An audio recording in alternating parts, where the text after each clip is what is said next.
I'm Brian Simpson. This is New Belgium Brewing Company, and I am the spokesmodel here. New Belgium Brewing Company got started actually on a bicycle ride through Belgium. One of our co-founders was a home brewer at the time and an electrical engineer, and he was biking through Belgium when he had this epiphany that he wanted to actually start making Belgian-style beers, which differ from German or English styles in that there's a lot more fruit and spice as far as the flavor profiles.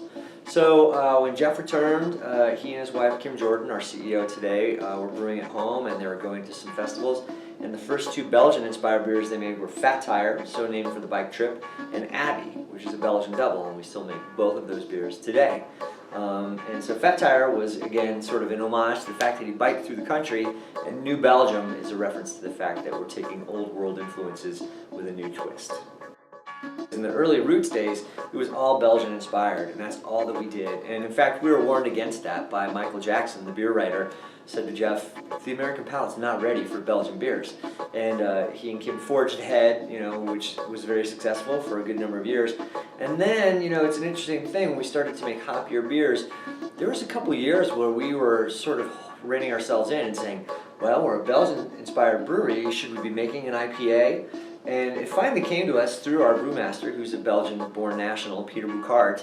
But the whole idea of Belgian brewing is to open your mind, not confine yourself, not put yourself in a box. So if a Belgian wants to make an IPA, then why wouldn't we? And so that kind of freed up our thinking quite a bit. And so our first foray into really those hoppier styles of beer was Ranger IPA. And since then we've released a Rampant Imperial IPA, and we've got a Session IPA probably coming out sometime in 2015 early on. It's great to have these options from Belgian-inspired and really hoppy beers. And I think the third pillar of our portfolio really is like sour style beers. And so we're doing a lot with wood beers these days. And I would say that's, we were one of the first to really have an expanded wood beer cellar program. La Folie is a sour brown beer. Peter, who I mentioned, Bouckaert, brewmaster, came to us from Rodenbach in Belgium, where they do all sour reds and Flanders reds and sour browns. Beautiful beers, and he was like, oh, we need to be making wood beers. And so he's been expanding. We now have 64 foeders in our foeder forest, and these are large French oak vessels that we sour our beer in. And we use a microbiology, a Brett bacteria that actually will infect the barrel and imparts all these nice sour, like green apple type sour notes, horse blankety in this one. Each barrel has its own character and personality. When you talk about personality, the barrels each have their own personality. And so we have a couple of blenders who spend a lot of time just finding out which barrels marry the best, and then matching and blending them down to come up with the perfect La Folie every year when we release that. And then we've been doing more blends as well. So Tart Liche is like a lighter sour beer with lychee fruit. So I would think if you look at the portfolio, it is a sort of a United Nations of flavors, I suppose. But I think that's fun, and I think that's what craft beer drinkers want. They want a lot of diversity, and they want what's new. You get a proliferation of brewers. In Colorado, I think it really started with the fact that there's great quality water here. And so that's why a lot of folks came in and started brewing. And then you start to create a culture. And it's a culture that begets an educated consumer.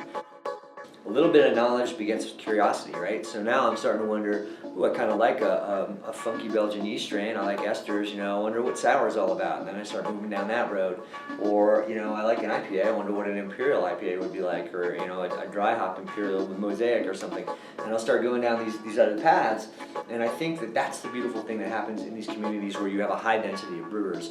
And I think that as long as new folks are bringing new things to the table, I think that's super interesting. Or we're playing a little bit in a lot of different sandboxes, right? So we have a lot of different things to offer, and I think that there's such a diversity of palates and so many educated craft beer drinkers now. And again, it's still only 8% share in this country, so there's a lot of upside still to come. That there's the competition aspect of it just makes people better and pushes people to work harder and collaborate more. We do a lot of collaborations. We'll do 1 or 2 collaborations a year. And those are very fulfilling moments when their brewers come in, Alpine, which is here, their brewers come in and we sort of cross-pollinate ideas and push each other to do new things. And again, it's that fact that we're only 8% share, we should all see that as upside and potential growth. I think if people keep bringing new interesting things in and we all grow to 20% share and beyond, I think there's plenty of room for all kinds of variety in craft. So I think that savvy drinkers are going to come down that road and play around and experiment. I think that's good for the whole industry. I've seen this brewery grow from a distribution footprint of about 6 states to 37, so we're still not a national brewery. You know, we are a drop in the bucket of what's consumed nationally speaking. At the same time, we have a pretty long history of 23 years for a craft brewer. That's pretty established. And so there's the idea of not even size so much, but history and trajectory and how you want to grow and change and evolve and be dynamic, and how do you continue to innovate. You don't ever want to rest on your laurels, you know, and so how do you keep bringing new things to market, new ideas and new ways to communicate them and events and things. And all of that is super interesting, and I think keeps people very engaged here. So I think we have the advantage of our size to sort of have the resources to have consistent, excellent, high quality. So we've invested quite a bit in our labs, and that's huge, you know. And so that's the other thing I would say to small brewers starting up, and everybody in this industry says this at CBC, Craft Brewers Conference every year. It's like, if you're not concerned with quality, you shouldn't be in the business, because you're gonna soil the pond for everybody else. So basically that's a big thing. We invest heavily in our quality, and that's a big deal for us. So we've got that advantage. We also have, I think, an advantage of continually, as employee owners, of continually sort of pushing ourselves to create and innovate. And we're really experimental with the portfolio. So taking risks, I think, is really important to staying vital. And we have the ability to do that. We didn't have a pilot system. Now we've got a 10-barrel pilot system. So we can do 2 test brews a week on that and just mess around and play. So those are advantages as well. We're an employee-owned company, like 100% employee-owned, and so I think that brings a sense of ownership, responsibility, really. And so you come into work every day bringing your best self, trying to achieve something that's bigger than the sum of the parts, right? So we all come in, we all have a vision, and one of the cool things that I often hear my coworkers say, and I feel this to be very true, is that you really get to be your own best self here. You know, you're not asked to change or fit any other kind of mold. And when you're operating that in a holistic way as to who you are, and you're allowed to be creative and bring big ideas and pitch ideas, then everybody's thinking like an entrepreneur. So it's a very entrepreneurial culture for sure. So we've got a very active, healthy lifestyle, people that are working really hard but playing really hard, and all thinking like owners, and trying to be creative, and even fun things like trying to get people that work in finance thinking about beer. So we have a quarterly drink off where we'll blend 3 beers into a glass, and the whole brewery is invited to come and decide which 3 beers they are, and whoever comes closest gets to make on a production scale a beer of their choosing with the brewer support. And so we've had people from the lab, certainly those guys win a lot, but from finance and accounting and from the docs and even from branding, who have get to play around with those things, and it gets everybody's thinking about beer. What is it we do every day, and why is it meaningful? So that's a big part of the culture, and I think the personality of the folks that work here is to be deeply engaged and playful and completely committed. Kim and her family made that decision because they felt the best way to keep control over what we do and how we want to do it, and to really be New Belgium long into the future, was to become an ESOP, so that we were the owners of the company. And so at the end of 2012, the family and a few of the founders sold all their shares back into the ESOP, and so collectively now we all own 100% of the company, and this allows us to determine our destiny and fulfill our vision and our mission, and hopefully to encode a lot of the core values and beliefs that make this place amazing and wonderful place to work into the future for the next generation that takes over. And an IPO, if we were publicly held, we would lose a lot more control. You talk about control, you lose a ton of control when you start having to answer to an outside board and shareholders and all of that. So it was a way of maintaining control and vision, really. We, I think all of craft beer right now has a lot of progressive forward thinkers in it, and so people are always looking at ways to minimize impacts. We, our co-founders, were again a social worker and electrical engineer, and so from Kim's perspective, it was how to build a sustainable community. And so a lot of the advocacy work that we do as far as philanthropic giving, we do about $1 million a year, $1 per barrel, to philanthropic work.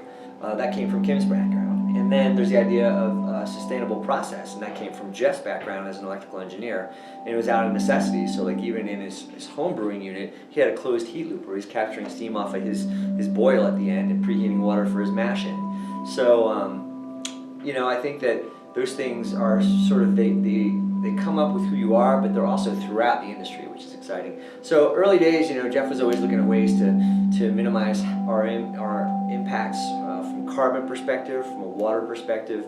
We actually now have about a 4-to-1 water to beer barrelage usage. So it takes about 4 barrels of water to make 1 barrel of beer. And the industry average can be anywhere from like 5 to 8, as high as 8. So that's an area where we're out in the arid west. We're very focused on that. We're trying to get to 3.75. So that's another thing about sustainability is you have to have metrics and goals to go for it, and you also have to be measuring. In the early days, we didn't have the resources to even think about measuring things. It was just like you do it because it's the right thing to do. And now we've gotten much better about tracking and measuring that stuff. So we work on, we have 3 real areas that we focus on. And one is, as far as advocacy goes, healthy watersheds, sustainably sourced agriculture, and smart transportation are big issues for us. And that's all kind of the outreaching, Tour de Fat supports smart transportation issues, gives money to bike communities. The healthy watershed work we've been doing we signed under the Brewers for Clean Water Act. And we've also have a program called Save the Colorado that's been putting money into the Colorado River Basin to rehabilitate it. Now it dries out, and there's 23 million users along that basin. Goes to Colorado and Vegas and all these places that weren't initially habitated. So supporting ideas and principles like that is important to us. But from a process perspective, it's like what's your metric as far as carbon usage? What's the carbon? We've done a life cycle analysis on a 6-pack of fat tire. What does it take carbon-wise to make fat tire and ship it to your store? And and interesting findings come from that. It's like of a 6-pack of fat tire, turns out the carbon's about the same as cutting your lawn for an hour.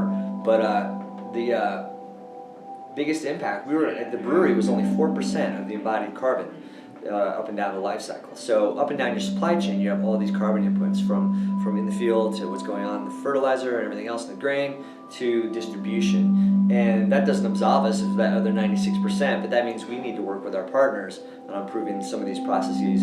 So learning about those things is important. But a long time ago, 1998, we took a vote to convert our electrical use to wind power. And so we brought wind power in, and we subscribed to that for about 12 years. We had a 10-year commitment to it, and it allowed an extra turbine to be built up in the Medicine Bow Range, and it provided at a premium, 2.5 cents more per kilowatt. It was kind of an offset, really, because yes, we were using that power, but it was going into a grid. It was shared by everybody. And so more and more, as the infrastructure to bring that energy down from Medicine Bow Range did not grow to scale, the portfolio with the city became more and more renewable energy credits. So more and more the extra dollars were going to projects around the country, which is good, but we want to do more about our specific energy and carbon footprint. So what we actually did was we finished our commitment to that program, and instead of re-upping, we took the money, the delta from the difference from from the rate that we pay for green power, and we put that as an internal energy tax on ourselves. So we're putting away about $250,000 a year to do on-site power generation. So we've got a couple projects like that, on-site water capture. We do have a processed water treatment plant here. So all the waters that we use in brewing and cleaning, we actually treat them in a series of ponds here, and we treat them with, again, a microbe that kicks off methane is the byproduct of it. The water is cleansed such that when it goes to municipal, it's greatly reduced load. They just do a buffer and it's downstream. But we get the methane coming off of it into these giant bubbles. We capture these big 60-foot tall bubbles, pipe them back into the building, and that produces about 18% of our electricity. And then we have about a 200 kilowatt solar system, which is about 2% of our electricity. And we're getting another 100 kilowatts this fall. So we're producing around 20% of our electricity on site.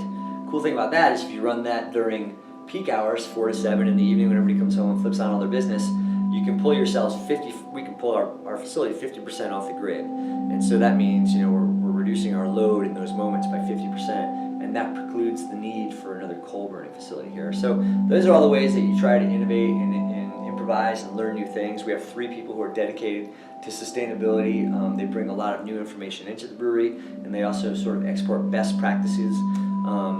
So those are some of the bigger ticket items that we do. We have a lot of smaller stuff, like we do our local deliveries in a couple of Nissan Leafs, and so we put in a couple of electric charging stations here because I think one of the barriers to people buying electric is, there's no place to charge it. So we allow people to come and just charge up out front. If they happen to be here doing a tasting, you can plug your plug in and get an electrical charge and take off. And we run those leafs doing little errands, a couple times a week, all week long.